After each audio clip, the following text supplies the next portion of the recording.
បាទសួស្តីមកកាន់វីដេអូរបស់ខ្ញុំបងប្អូនដឹងហើយ iOS 26.4 ទើបតែនឹងទម្លាក់ថ្មីឥឡូវនេះក្រុមហ៊ុន Apple បានទម្លាក់នៅ iOS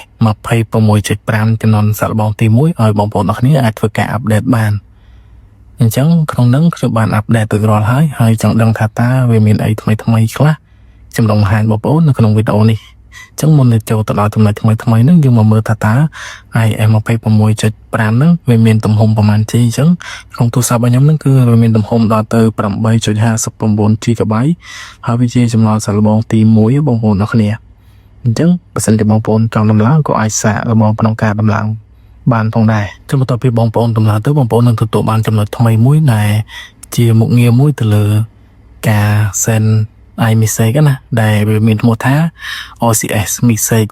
អញ្ចឹងមុខងារ OCS Message ហ្នឹងគឺវាមាននៅខាងប៉ែក EU បងប្អូនអរគ្នា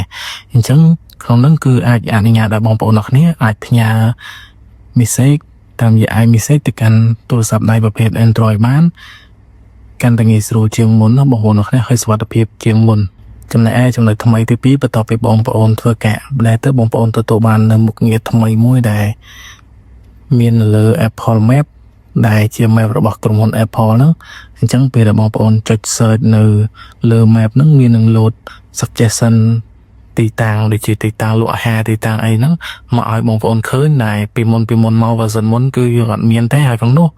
Apple ក៏គ្រោងនឹងធ្វើការ advertise នៅលើ map ផងដែរអញ្ចឹងសម្រាប់អ្នកដែលប្រើប្រាស់ user ដែលប្រើប្រាស់ Apple Map ហ្នឹងគឺបងប្អូន search ទៅនឹងឃើញផ្សាយពាណិជ្ជកម្មរបស់ក្រុមហ៊ុន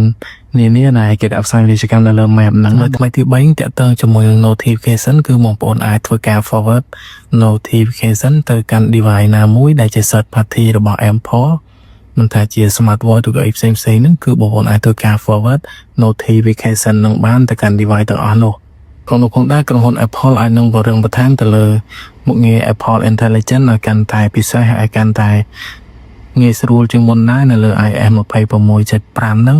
អញ្ចឹងក្នុង iOS 26.5 ហ្នឹងខ្ញុំមើលគេថាមានចំណុចថ្មីធំប៉ុណ្ណឹងហើយក្នុងហ្នឹងជាចំណុចចុងក្រោយបងប្អូនសួរថាតើយើងគួរដំឡើងទៅកាន់ iOS 26.5 អត់សម្រាប់ពេលបច្ចុប្បន្នហ្នឹងចឹងគាត់ថាយើងអត់ទាន់ឬក៏អត់គួរក្នុងការដំឡើងទៅកាន់ iOS 26.5 ទេដោយសារវាជាចំនួនសាកល្បងទី1អញ្ចឹង